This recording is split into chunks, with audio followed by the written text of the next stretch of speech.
Hey everyone, welcome back to my channel. In this video, I'm showing how to make bookmarks using Sublimation. If you find this video helpful, I would love it if you gave it a thumbs up, and I would love it if you subscribed if you are new to my channel. I share tons of Cricut tutorials, and I'm throwing in some of these Sublimation videos as well. The software that I'm going to be using for my bookmark designs is Cricut Design Space, but for Sublimation, you can use lots of different softwares. You can use Canva, Photoshop, Silhouette Studio, Inkscape. There's a lot of options, but I'm used to Cricut Design Space, so that's why I'm going to use that in this video. First, what I'm going to do is grab a shape. The size of my bookmark is 6 inches for the height and 1.5 inches for the width, but I want to make it a little bit bigger just to make sure that it totally covers my bookmark when I heat it. So I'm just going to make it 1/4 of an inch bigger for the height and the width.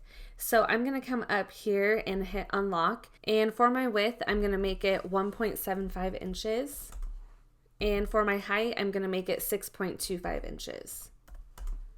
I'm going to be making 3 bookmarks, so I'm just going to duplicate this twice, so I have 3 of these. Now I want different designs on these. You can design your own if you want to, but I like to purchase mine, and Design Bundles has a ton of really cute designs. So here's the one that I chose, and it comes with a whole bunch of different options, and I just really liked how bright and colorful these were for my bookmarks. Here's all of them downloaded into my downloads, and now I want to get these into Cricut Design Space.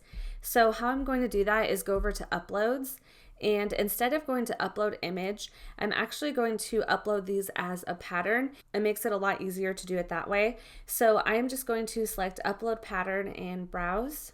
I've already uploaded these into Cricut Design Space, so I will just show you how I uploaded just one of these. So I'm going to come up to this floral one and hit open. Here you can name it, which makes it a little bit easier to find it, but I'm just going to keep it with this name, and I'll hit upload. Now it's uploaded. It won't show up under here because we didn't upload an actual image. So all you're going to do is click on cancel to go back into Cricut Design Space. So now I'm just going to click on one of these and come up to my operation type, and I am just going to select print and cut. Now I'm going to come up to this little box, and where it says color, I'm just going to select the drop down and select pattern.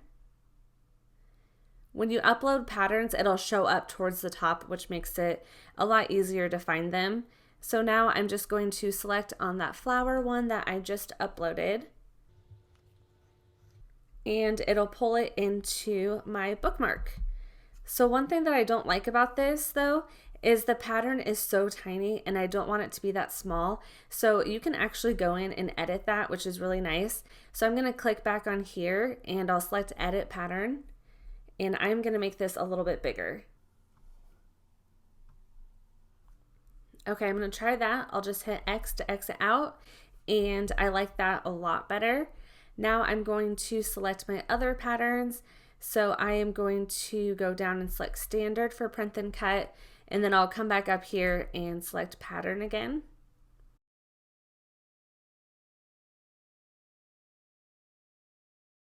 I am going to make this one bigger also. That way you can really see the pattern a lot better. And now I'm just going to grab my last one.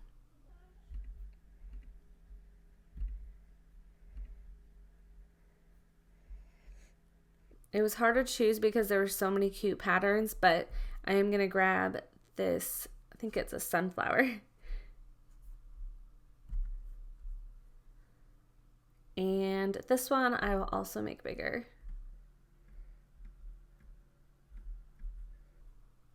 Okay, I have all 3 of the designs that I want. I'm just going to change one of these. I want to personalize it with my name, and that's what's really cool about Sublimation is you can personalize these however you want. You can write your name, or you can even upload pictures and use that on your bookmark, so it's really neat. I'm going to go over to my text and type in the font that I'm going to use. It's called Eleganta. I think I downloaded this from dafont.com. And I'm just going to type in my name and type in Kayla's book. Another thing that I want to do with this is add a offset background so that you can see it a little bit better against the pattern of the bookmark. So I have my font and I am going to go up to offset. This is one of my favorite new features that Cricut has put on here. So I am going to select offset. And then you can make it either bigger or smaller also. Okay, I think I like how that looks, so I am going to select apply. And I want to change the colors of these, so I'm going to make my text offset white. And if I zoom in, it'll make it a little bit easier to see it. I don't love this little piece here and over by the B, that one, but you can easily get rid of that by using the contour button. So I have my text offset layer selected, and I'm going to come down here and select contour. Then I'm just going to zoom in so it's easier to see it, and I am just going to select that. And then I'll scroll over and try to select this one. And now you can see those disappeared, and it looks so much better without that there. For my name, I'm going to change this to black. Now I'm just going to highlight over both of these. There are two different layers, so for now I'm going to group them together, and I am going to line it up on my bookmark. So I'm going to hit Shift on my keyboard and start to turn this so it turns it evenly. And I'm going to bring it over this bookmark. Also, these bookmarks have holes at the top, so I don't want to make my text the entire length of my bookmark because then it will cut some of that out. So I am just going to make it a little bit smaller and have it towards the bottom. And I just took a measuring tape, and the hole is about 1/2 inch down from the top. So I'm just going to grab a shape and put that there so that I know where that's at. Now I know I can make this just a little bit bigger. I also want this to be exactly in the center, so I am going to highlight over both of these. Then I'm going to come up to align, and I'll select center horizontally, and it brings it right down the center of my bookmark. I can delete this square. So I have this designed how I like it, but I need to flatten the entire thing. And there's 3 different layers here. If you look over in the layers panel, we have 3 different layers. So what I'm going to do is just highlight over the entire thing. Then I'll come down here and select flatten. For these designs, I'm not going to add any wording on it or anything. I'm just going to keep it how it is because I think it looks really cute that way. Now I'm ready to print these off on my printer. I'm actually not going to do anything with my Cricut machine.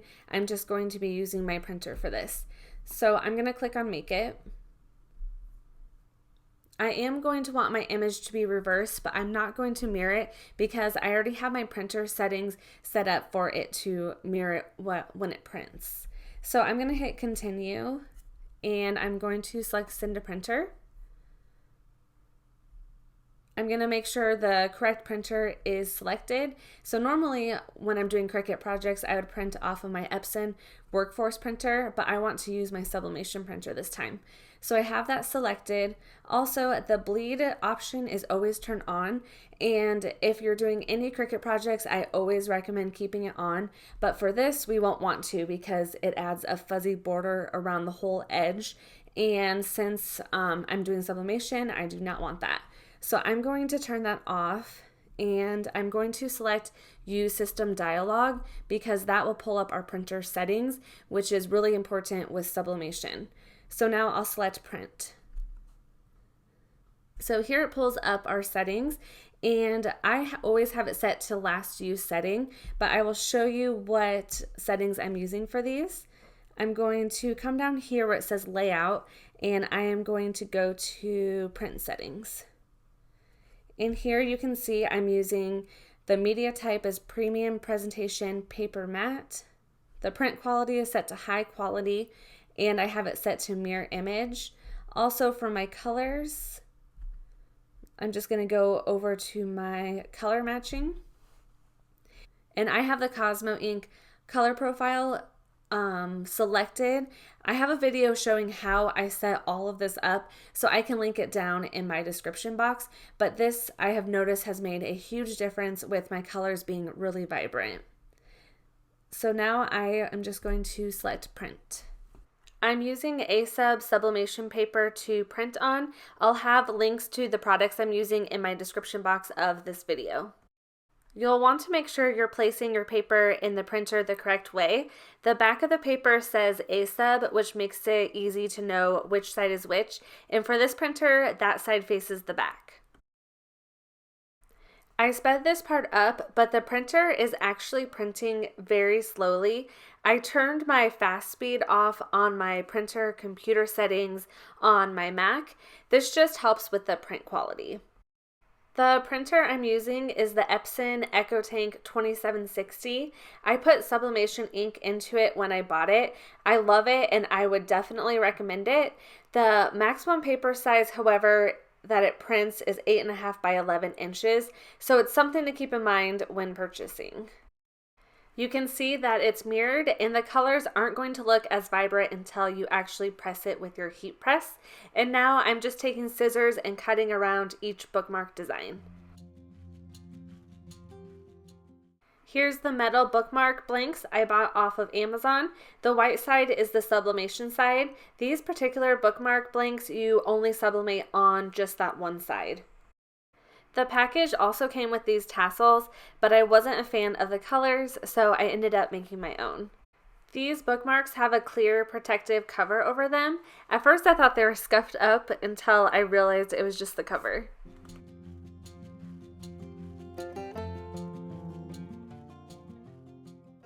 I'm using my Cricut Easy Press for this. You can use a heat press as well. I set it to 400 degrees at 60 seconds. The same setting should work on your heat press. Here I'm cutting off some butcher paper. I bought this big roll on Amazon for sublimation projects.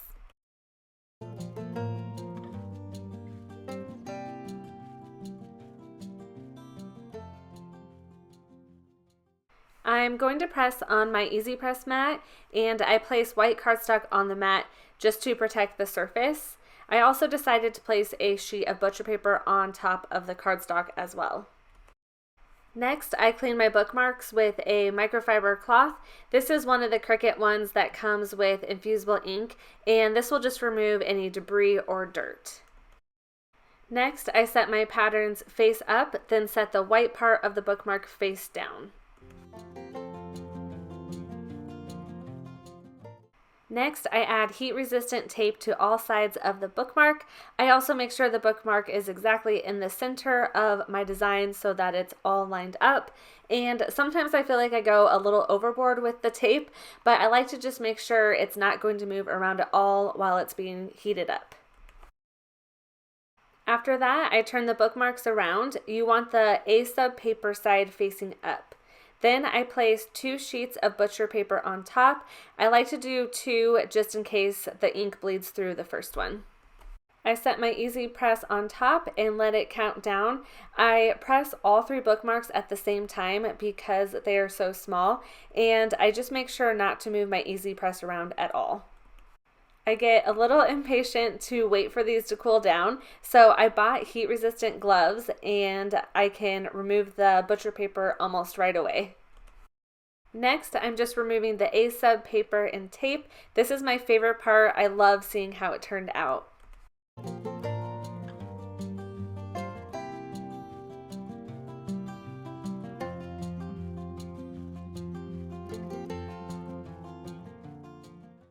Here's a final look at these bookmarks. You can get as creative as you want to, and I love that you can personalize these however you want. I hope you enjoyed this video and found it helpful. Once again, if you did, give it a thumbs up, and I would love it if you subscribed if you are new to my channel.